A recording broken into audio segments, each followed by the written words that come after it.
All right, we are going to take you now to Ian Neubauer on this New Caledonia adventure. Ian, great to have your company there in the CBD studio. Let's just start with why you like New Caledonia so much. New Caledonia has to be my new favourite place in the world. It's really incredible that we've got this foreign country next to us, only 1,200 kilometres from Australian soil, yet most of us know nothing about it. We all go to Fiji, Vanuatu, Samoa, Bali, Thailand, all these places, but we've got this little country right on our doorstep we ignore. Now, I can't explain why, I can only tell you that it is incredible, it is amazing, it is like the French Riviera out there, and it's well worth checking out. So what does that offer travellers when you compare it to places like Bali and Fiji? Well, it's very different. To start off with, New Caledonia is a French territory, so everyone speaks French. The roads are very clean, everything works, there's fantastic food and wine. But unlike all those other countries, Bali, Thailand, Fiji, where there's these slight oddities, you don't really have those issues. There's no bureaucratic problems, there's no corruption you can see, there's no broken roads or broken down cars. It's a very civilised, developed country. Okay, so is it expensive? Does it offer value for money? Look, New Caledonia is expensive, we can't hide that fact. It is much more expensive than those other countries, but value for money, there's two different things when you think about travelling: expense and value. So what do you get in New Caledonia that makes it worthwhile to pay so much?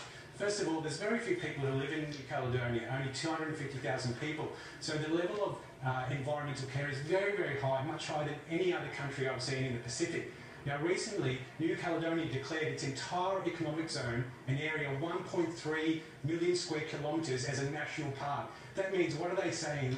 They are saying that they're going to protect the entire country, its coral reef, which actually happens to be the second largest barrier reef in the world, after the Great Barrier Reef in Queensland, and the largest marine lagoon in the world. So there's a very high level of endemism, it's a very high level of conservation and care, and the coral is amazing. It has to be, it is world class, and I won't say it's better than Queensland because I'm from Queensland and I love it, but it's just about better than anywhere else I've seen in the world. How French is it though? How much culture do you see coming through? Oh, it's completely French, and that's one of the great things about going there. You get to a restaurant, all the menus are in French. They don't really have them in English, but it's great because the waiters come to your table and they translate them for you, and it's part of the charm, and it really lets you know that you're not in Australia anymore. Of course, everyone's speaking French. The food, as I mentioned, was French. The traffic, people are driving on the other side of the road.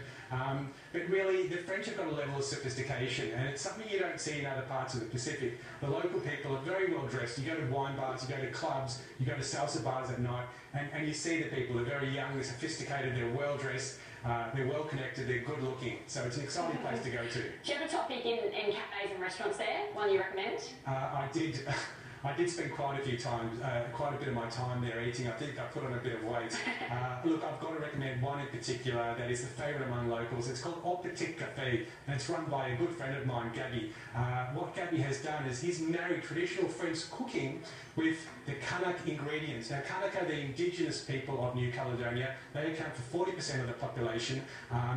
They've got all these very exotic spices and foods that we've really never heard of, and what Gabby has done, he's married those two together. So you go to a French restaurant, but you've got all these weird, different, exciting, exotic ingredients you've never heard of that really bring the flavours alive to your plate and let you know that you're not in Kansas anymore, you're really in Melanesia. But once again, it's all French, it doesn't really make sense, but God, is it great, it's exciting, I love it. Is there a time of the year that's best to go there?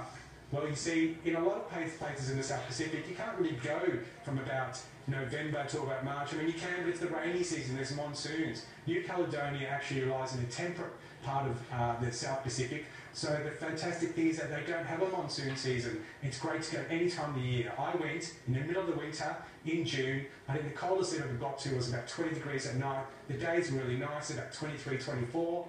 Go there at Christmas time, it hits about 27, 28, 29. But yeah, it's never too hot, never too cold. The weather's perfect. All right, Ian Neubauer, thanks so much for that. We'll have to try to get there. Thank you. And that is all we have time for on this edition of Business Class.